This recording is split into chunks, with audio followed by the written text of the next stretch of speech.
Oh boy. Happy Clown World Day. Happy Halloween. Happy Impeachment officially day. Happy everything. I had originally planned to dress up for Halloween, maybe a clown costume or something. But unfortunately, they take down all the costume stuff and all the candy on the 31st, the actual day of Halloween. Isn't this the day that you should be keeping that stuff at least till like 6 or 7? That's when the trick or treating and stuff starts. Like, what if you haven't had time? You're like, oh crap, I gotta get the kid, or I gotta buy a costume for our Halloween party somewhere. I guess not. So that didn't come to fruition. If you watched the impeachment stuff this morning, yes, it did go through, so it's an official inquiry.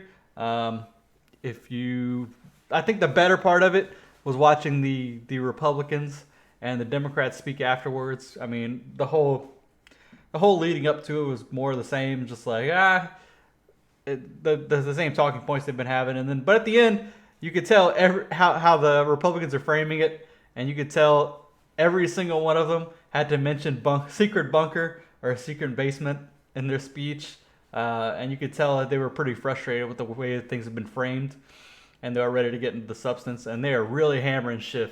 That may be a big part of it. They definitely mentioned or definitely mentioned a few times on the fact that Schiff had contact with the whistleblower or the witnesses beforehand and didn't tell anybody else. And that was one of the first videos I made on this channel. And I think that's something they're going to try and hammer on. And we'll see where they go with this. They said they're ready to talk about the substance. And I think they have a good point. If you listen to any of the Republicans talking, they mentioned a lot that it was a lot of people giving their opinion on a call that we have the transcripts of, and that's all the information they seem to have. Unless they come out with something else, it's entirely opinion based on what you think on what Trump did, and they were talking about saying that there's like a secret cabal in the background of trying to get things done with Trump, but until somebody comes up with transcripts or something like that, this is all just one big kabuki show of just like it's never gonna happen. Never gonna happen. There's no way, even if this is all the information that comes out and the rest of the witnesses are all the same, of just like saying, in my opinion, blah, or I inferred this. Nothing else is gonna change, and the Senate's just not gonna convict him, and that's as far as it's gonna go. I'm not that, and that's not me giving my opinion on like on whether I think he's guilty or not or anything like that. This is my opinion on where it's gonna go, because you're not gonna change a bunch of Republican senators' minds on it, especially if it's voted down the line as it is. You're not gonna change a bunch of Republican minds without anything hard proof other than maybe I thought he did or something like that. As the new the new military guy who came out the other day, I didn't even make a video on that because it was more of the same crap. Where he was like, I heard that and I felt bad about it, and it was put you to sleep. More of the same crap, and they're like, oh, these aren't the real transcripts. Nobody mentioned that these weren't the real transcripts to start. There was a whole bunch of people who were on that phone call, and this is the first one who's like, there was stuff cut out of it. Come on, give me a break. All right, all of that to say, I've got a new video here. This is Obama. He was given a speech in Chicago the other day, and it was pretty interesting. He was railing on cancel culture in general. These kids in their crazy woke culture, which actually started under his presidency. It was kind of weird. I'm going to read a little bit of the article. This one's by Fox News, but you can get it anywhere. I'm not going to read the whole opinion of Fox News. Obviously, we know where their bias is coming from. I just wanted to read the excerpt of just like what he said and everything like that. But a lot of this started under President President Obama. When President Obama first became president is when I actually started paying attention to politics for real. I wasn't a big fan of him at the time, but the more you look at him, he didn't do a lot of good for woke culture type stuff in general. He was very polarizing at the time, and he didn't do a very good job of stopping that kind of stuff. And so I think a lot of this stuff ends up falling on his shoulders of his fault. But it also isn't his fault because he never pushed it. You know, it was never, I think, something he wanted. And if you listen to Republicans at the time, because I was at the time I was I was much more conservative than I am now, and I listened to all the conservative pundits, the libertarian type guys, and a lot of them would rail on Obama. He's the next. Oh, if you listen to Rush Limbaugh back in the day, it was he's the Antichrist. He's a Marxist. He's gonna destroy the country and all that kind of stuff, and a bunch of stuff that he didn't mean, and back or he wasn't standing for. And back in the day, now that looking back on it, he's much more moderate than we give him credit for. Not that I agree with a lot of stuff that he did, because the whole droning American citizens and stuff like that. It's not stuff that I agreed with, and I still don't. I mean, the healthcare bill he put through, obviously, not a fan of that either. There's a lot of stuff that Obama ended up doing that I didn't like, and there was some good stuff out of it. But like I said, a lot of the woke culture, cancel stuff came out of his presidency, because he didn't do enough, I think, to stop it from his side. But in his defense, I don't think enough of it came till late in his presidency. Early on, like I said, it was a lot of the Republicans throwing mud and going insane on, wow, Marxists and he's the Antichrist and stuff like that. I mean, you can see it from both sides. So not these days, you see it a lot more from the left. But if you don't follow, if you're young and you haven't followed this enough, and this is your first real rodeo of the President Trump, this happens every time. This is just the most extreme of the cases. Anyway, let me get to the actual words that Obama said, and we can talk about that a little bit more. Gutfeld on Obama calling out cancel culture. This is just an opinion piece, but like I said, I'm just going to read the beginning of it. On Wednesday, we woke up to breaking news. President Barack Obama isn't woke at all. This quote is by Obama. This idea of purity and you're never compromised and you're always politically woke and all that stuff. You should get over that quickly, Obama said. The world is messy, there are ambiguities, and people who do really good stuff have flaws. People who are you fighting may love their kids and share certain things with you. And I can't agree with that more. I really think people in leadership positions should come out and say these kind of things more often, because politics in general is more polarized than ever.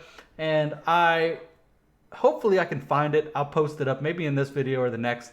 There was a graph showing just the voting tendencies of people on the Democrat versus Republican side, and when you look at the graph, it went all the way back to like the 1950s or something like that, and you see more of a split, more.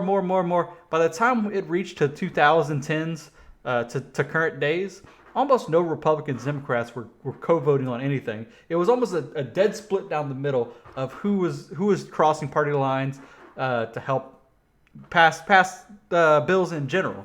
So right now it's only majorities. So it's like, I got the majority now, so I'm going to pass what I want. I got the majority now, so I'm going to pass what I want.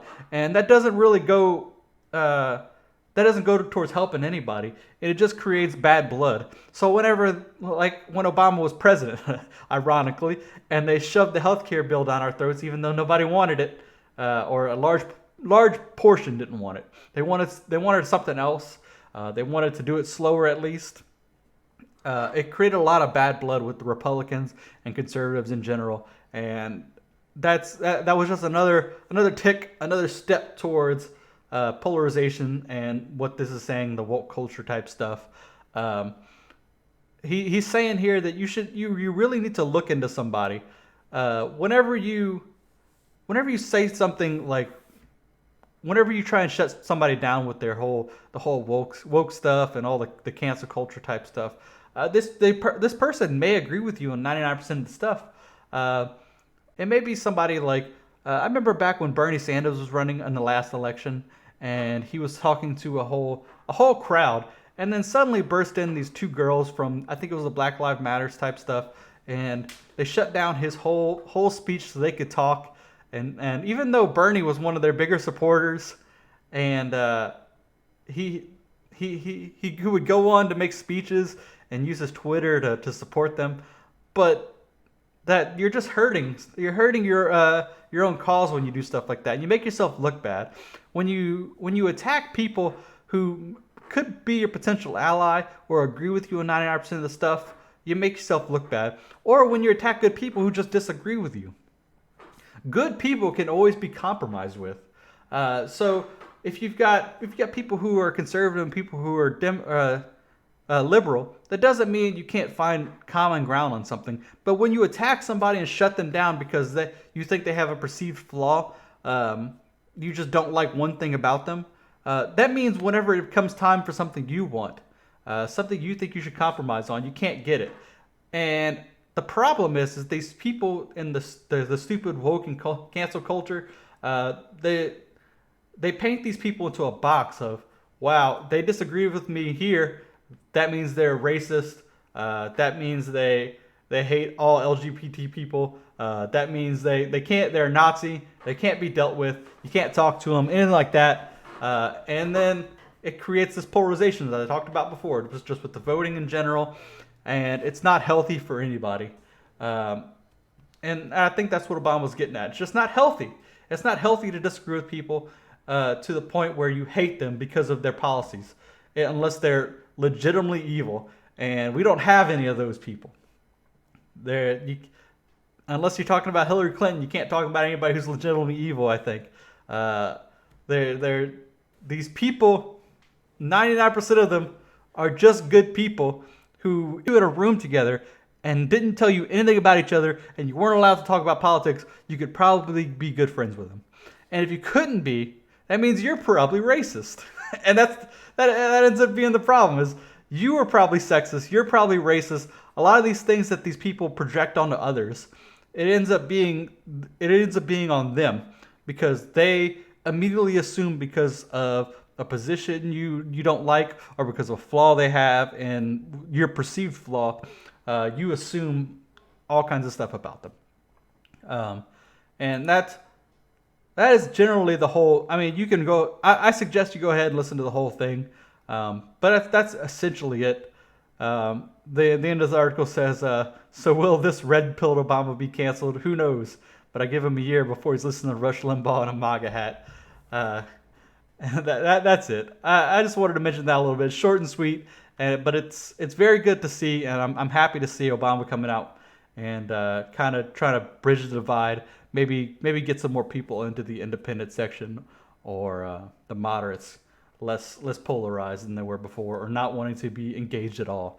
Whenever you've got these small minorities of woke people destroying moderates of their own party who don't even want to be part of it, I think that was the biggest thing of these woke people attacking the rest of the party, especially Democrats, and saying that, hey, these are your allies. These are people you want with you, but you're attacking them, and it comes as a big culture shock when you're not dealing with that. When you're outside of the realm of politics and you start doing it, that's just bad for your life in general.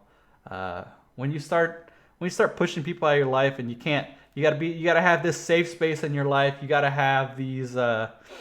You can't have anybody use the wrong pronouns, or you'll shake and fall on the ground. And unless the whole world is woke, or you'll destroy them. You'll destroy them on Twitter and try and make them lose their job because they said something you don't like. It's just you can't run a society like that. You can't live a healthy life like that, and you're gonna have an aneurysm by the time you're 30.